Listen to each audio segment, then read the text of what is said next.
Hello students, सबसे पहले आपको दिवाली की हार्दिक शुभकामनाएं। साथ ही साथ आपको हैप्पी चिल्ड्रंस डे, बाल दिवस की बहुत बहुत शुभकामनाएं। और आईसीएसआई इस बार एग्जाम्स दिसंबर में कराने ही वाली है, तो हमें साथ ही साथ प्रिपरेशन भी करनी है और तैयार भी होना है कि इस बार ये अटेम्प्ट निकालना ही है। आप सब लोग बहुत मेहनत कर रहे हैं, हमें ये बात पता है। जो बच्चे इस दिसंबर में पेपर दे रहे हैं उनके लिए, जो हर बार मैं करती आई हूं, इस बार भी आपके लिए क्विक रेफरेंस गाइड मैंने तैयार कर दी है। ये क्विक रेफरेंस गाइड किन के लिए एप्लीकेबल है? दिसंबर 2020 में जो बच्चे अटेम्प्ट दे रहे हैं उनके लिए एप्लीकेबल है। मैम, क्या मॉड्यूल बदल गया है? क्या कोई सप्लीमेंट है? जी, आपको 33 पेजेस का सप्लीमेंट दिया गया है जो आपको वीडियो के डिस्क्रिप्शन में मिलेगा, जो कि मैंने अलग से तैयार किया है।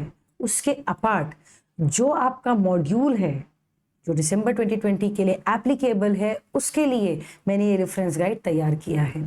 जो बच्चे ये वीडियो पहली बार देख रहे हैं, आप लोग ज़्यादा ध्यान से सुनिएगा, क्योंकि आपको मैं इसमें बताने वाली हूँ कि आपको इस रेफरेंस गाइड को किस तरह से यूज़ करना है। जो बच्चे पहले के अटेम्प्ट्स में भी इस रेफरेंस गाइड को इस्तेमाल करते आए हैं, या जिनने पहले वाले वीडियोस भी देखे हैं रेफरेंस गाइड के लिए, जिनने मुझे कमेंट करके दिसंबर 20 के लिए भी रेफरेंस गाइड की मुझसे उम्मीद करी थी, तो उन बच्चों के लिए ये मैंने वीडियो रेडी किया है। आप प्लीज़ इस रेफरेंस गाइड को देखिए, इस वीडियो को ध्यान से देखिए कि आपको किस तरह इसको यूज़ करना है, और फटाफट तैयारी में लग जाइए। मुझे इस बार आप सब क्लियर चाहिए ही, ठीक है? तो जैसा कि आपको दिख रहा होगा, ये रेफरेंस गाइड किन बच्चों के लिए एप्लीकेबल है? जिनका दिसंबर 2020 अटेम्प्ट है, ठीक है?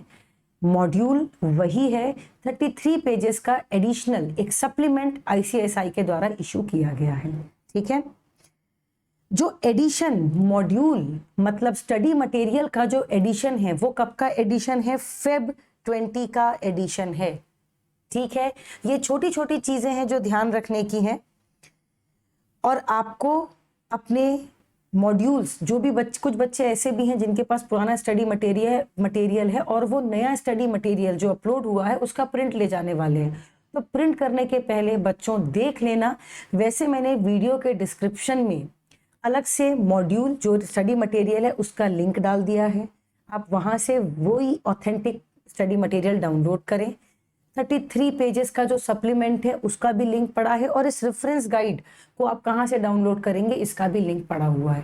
तो मेरी आपसे दरख्वास्त है कि सही चीज़ प्रिंट करें, गलत चीज़ प्रिंट करके ना ले जाएं, वरना ये रेफरेंस गाइड भी बेकार हो जाएगी, और क्वेश्चन पेपर में जो क्वेश्चंस आएंगे जिस स्टडी मटेरियल के बेसिस पे वो पूछे जा रहे हैं, वो मेहनत भी बर्बाद हो जाएगी, ठीक है? अब आपको ये स्टडी जो ये रेफरेंस गाइड बना है उसे इस्तेमाल किस तरह करना है?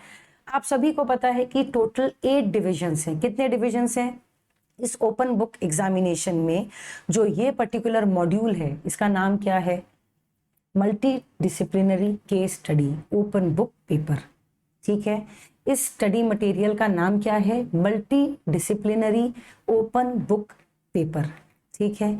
ये बेसिकली 8 भागों में बटा हुआ है। 8 डिविजन्स आर देयर। क्या क्या डिविजन्स हैं? Corporate law including company law है, कॉम्पिटिशन लॉ है, बिजनेस स्ट्रैटेजी एंड मैनेजमेंट है।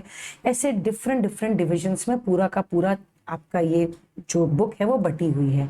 मैंने भी आपके लिए यही चीज़ करी है। क्या किया है? मैंने इसको डिफरेंट भागों में बांट दिया है, जैसा डिवीजन एग्जैक्टली आपके स्टडी मैट में दिया है, पहली चीज़। तो मैम इसमें नया क्या है?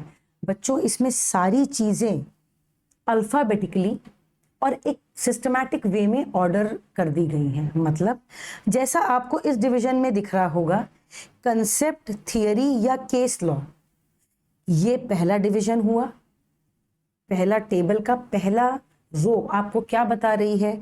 या तो आप किसी जो कंसेप्ट बेस्ड क्वेश्चन पूछा गया है, या तो उस कंसेप्ट को ढूंढ लो, या तो कोई थियरी जैसे स्वॉट एनालिसिस की एक थियरी है वो अगर पूछा गया है तो आप उसको देख लो, नहीं तो अगर केस लॉ का नाम है तो वो आप देख लो। जैसे मैकडीज का एक केस आपको इसमें दिया हुआ है बिजनेस स्ट्रैटेजी के डिवीजन के अंदर, ठीक है? फिर आपको दिया गया है सब्जेक्ट मैटर, किस मुद्दे पे बात हो रही है, क्या सब्जेक्ट मैटर है जो कि इन ब्रॉड कैटेगराइजेशंस के अंदर उठाया गया है, और वो किस पेज नंबर पे लिस्टेड है। तो आपको इसको इस्तेमाल कैसे करना है? सबसे पहले जब आप क्वेश्चंस को पढ़ रहे होंगे तो आप उस क्वेश्चन में से की वर्ड को ढूंढेंगे। बिजनेस स्ट्रैटेजी एंड मैनेजमेंट के डिवीजन में वो की वर्ड हो सकता है, कंपटीशन एक्ट वाले डिवीजन में वो सेक्शन हो सकता है। जैसे अगर क्वेश्चन सेक्शन 3 और सेक्शन 4 पे से पूछा गया है तो सारे केस लॉज जो सेक्शन 3 और 4 को हिट करते होंगे वो एक साथ लिस्ट कर दिए गए हैं। बिजनेस स्ट्रैटेजी एंड मैनेजमेंट वाले के अंदर अगर वो स्वॉट को हिट करता है तो आपका स्वॉट एनालिसिस वाला जो केस लॉ है वो दिया गया है 350 पेज नंबर से रन करता हुआ 352 पेज नंबर तक। क्या क्या सब्जेक्ट मैटर पे डील करता है? तो ये सारे सब्जेक्ट मैटर यहाँ पे आपको लिस्टेड है। ठीक है, नेक्स्ट डिवीजन में चलते हैं। नेक्स्ट डिवीजन में है कंपटीशन लॉ। अगर आपके क्वेश्चन में अब्यूज ऑफ डोमिनेंस इस कीवर्ड का इस्तेमाल किया गया है तो आप तुरंत क्या करेंगे? कंपटीशन लॉ वाला प्रिंट आउट निकालेंगे, अब्यूज ऑफ डोमिनेंस ढूंढेंगे। अच्छा, इस अल्फाबेटिकल ऑर्डर में जमा हुआ है तो मतलब शुरुआत में ही है। यस मैम, ये देखो हमको मिल गया। और इससे रिलेटेड केस लॉ और किस सब्जेक्ट मैटर पे हम बात कर रहे हैं वो आपको मिल गया।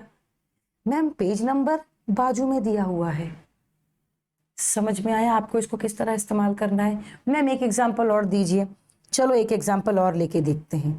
मैम सेक्शन 3 पे कंपटीशन एक्ट के क्वेश्चन पूछा गया है। सेक्शन 3 के सारे केस लॉज एक साथ लिस्ट कर दिए गए हैं। सब्जेक्ट मैटर भी लिस्ट कर दिया गया है कि आखिरकार सेक्शन 3 के अंदर किस सब्जेक्ट मैटर पे बात हो रही है। ऑनलाइन मार्केट के रिलेशन में बात हो रही है, एंटी कंपटीशन एग्रीमेंट्स के रिलेशन में बात हो रही है, प्राइस फिक्सेशन के रिलेशन में बात हो रही है। आप इजीली अपने केस लॉ को ढूंढ सकते हैं और आपको रिस्पेक्टिव पेज नंबर भी मिल जाएगा। आपका केस लॉ ढूंढना और उसका आंसर लिखना कितना आसान हो गया। मैं हर अटेम्प्ट में बच्चों के लिए रेफरेंस गाइड लाती हूँ। ये इस अटेम्प्ट वाले बच्चों के लिए है दिसंबर 2020 में जो पेपर दे रहे हैं। This is my request to all कि इस रेफरेंस गाइड का ज़्यादा से ज़्यादा इस्तेमाल करें और इस अटेम्प्ट में बहुत सुंदर मार्क्स लेके पास हो जाएं।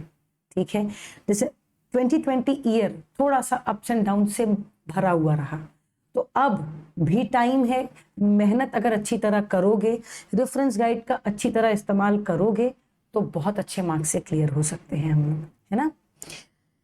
तो अब इसमें एक और इम्पॉर्टेंट बात मैं तुम लोगों को बता दूं कि ये जो पूरा रेफरेंस गाइड है उसको मैंने 8 डिविजन्स में बांटा। ये तो मैंने आपको बताया। मेरा एक सजेशन है आपको, एक साथ बंच में स्टेपल करके मत ले जाना। कॉम्पिटिशन एक्ट अलग, corporate law including company law अलग, सिक्योरिटीज लॉज अलग, ऐसे डिफरेंट बंच बनाना। इससे क्या होगा मैम? इससे ये होगा कि हर बार उतने बार पेजेस पलटने की मेहनत बचेगी और टाइम बचेगा। यहाँ मेहनत का सवाल नहीं है, यहाँ पे है हमारे पास 3 ही घंटे और हमें क्या करना है, इस 3 घंटे में के टाइम को बहुत अच्छी तरह इस्तेमाल करना है। आपको केस लॉ ढूंढना भी है और आपको केस लॉ का आंसर अच्छी तरह निकालना भी है। परफेक्ट केस लॉ जो भी क्वेश्चंस पूछे गए हैं उनके परफेक्ट आंसर्स अगर लिखते हैं तो आपको पास होने से कोई नहीं रोक सकता। लोगों का ये अजम्पशन होता है कि ओपन बुक पेपर है तो इजी होगा, निकालना आसान है। गलत है ऐसा सोचना। डिफिकल्ट है ओपन बुक एग्जाम, ज्यादा अच्छा होता है जब हम अपने मन से लिखते हैं। यहाँ पे पेपर लिखना ज्यादा कठिन हो जाता है क्योंकि हमसे आंसर्स की उम्मीद और अच्छी की जाती है क्योंकि हमको देख के लिखना अलाउड है। पर उतनी मोटी बुक में से ढूंढेंगे कैसे?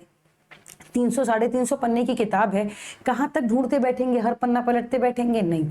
इसीलिए ये रेफरेंस गाइड बनाया गया है। तो इसका इस्तेमाल करो, जल्दी से एग्जाम क्लियर करो और प्रोफेशनल बन के जल्दी से हमसे मुलाकात करो। ठीक है, इसी उम्मीद के साथ मैं ये वीडियो अभी यहीं पे रोकती हूँ। आपको जितने भी डाउट्स हैं, क्वेरीज हैं, कोई अगर बात है डिस्कशन करने की तो प्लीज मुझसे कमेंट में पूछिए। मैं जरूर आपकी मदद करूंगी। मैं कोशिश करती हूँ कि मैं अपने स्टूडेंट्स के लिए हमेशा अवेलेबल रहूं। आपका कमेंट आता है, जैसे ही मैं उस कमेंट को देखती हूँ मैं इमीडिएटली रिप्लाई करने की कोशिश करती हूँ। कभी ना हो पाए मुझसे रिप्लाई तो इंतजार करना, 2-3 दिन के अंतराल में आपको रिप्लाई जरूर मिलेगा। इस रेफरेंस गाइड के यूज के रिलेशन में अगर आपको कोई भी डाउट हो तो आप प्लीज मुझे कमेंट करके पूछें। और एक और मेरी रिक्वेस्ट है, इसे ज्यादा से ज्यादा अपने फेलो स्टूडेंट्स के बीच में, अपने दोस्तों के बीच में शेयर करें। आपका भला होगा, उनका भी भला होगा। हमारी लिमिटेड रीच है, हम हर एक के पास तक तो नहीं पहुंच सकते, पर आप तो अपने स्टूडेंट्स ग्रुप में कनेक्टेड हैं, व्हाट्सएप में, टेलीग्राम में कनेक्टेड हैं, share it as much as you can, it is free of cost. आपको मिल रहा है ज्ञान, आप दूसरों के साथ भी बांटिए, ठीक है। Do subscribe to our channel, please इसे प्रमोट करिए। जितनी ज़रूरत आपको हमारी है उतनी ही ज़रूरत हमें भी आपकी है। प्लीज़ इसे प्रमोट करें, इसे शेयर करें, ताकि ये ज़्यादा से ज़्यादा बच्चों के पास जाए और ज़्यादा से ज़्यादा बच्चों का भला हो सके। Happy Diwali once again, happy children's day. और मैं उम्मीद करती हूँ कि ये आगे आने वाला साल आपके लिए बहुत सारी खुशियाँ लेके आए। Thank you.